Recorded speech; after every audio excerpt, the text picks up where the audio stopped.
Ville fantôme. Salutations, bienvenue sur Vivid Nightmares, où vos pires cauchemars deviennent réalité. Je m'appelle Sophia et aujourd'hui, je veux partager une expérience qui m'est arrivée dans une ville fantôme, un endroit qui a défié mon entendement et m'a laissé une peur palpable qui persiste encore dans mes souvenirs. Il y a quelques années, lors d'un road trip, je suis tombée sur un petit village abandonné au milieu du désert. Les maisons, avec leurs fenêtres brisées et leurs murs écaillés, semblaient avoir été abandonnées à une autre époque, comme si la vie s'était soudainement arrêtée. Le sentiment de désolation était accablant, et le calme de l'endroit était si dense qu'il semblait absorber tous les sons qu'il faisait. Intriguée par l'atmosphère écrasante, j'ai décidé de plonger dans les rues vides et d'explorer les histoires que la ville avait à raconter. Alors que je marchais parmi les maisons abandonnées, un sentiment d'inconfort m'a envahi. Les ombres semblaient se déplacer d'elles-mêmes, et à chaque coin de rue, il me semblait entendre des murmures à peine audibles qui me faisaient me retourner rapidement, pour trouver le vide et le silence. Au centre du village, j'ai trouvé une place avec un puits asséché et des bancs en bois détériorés.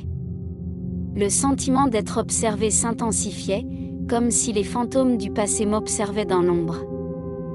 Les structures fantomatiques de ce qui était autrefois une communauté dynamique sont maintenant en ruine, leurs histoires enterrées sous des couches de poussière et d'oubli. J'ai décidé d'entrer dans ce qui semblait être la maison principale du village, un manoir de style ancien avec des colonnes usées et des portes en ruine. En franchissant le seuil, un frisson me parcourut l'échine.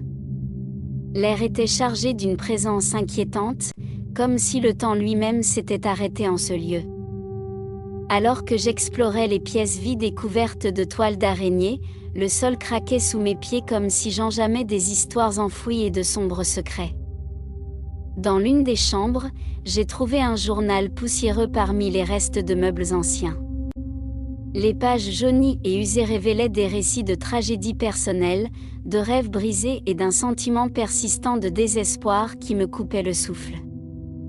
C'était comme si les mots écrits il y a si longtemps résonnaient dans mon esprit, murmurant des histoires de chagrin et de perte qui résonnaient encore dans cet endroit abandonné.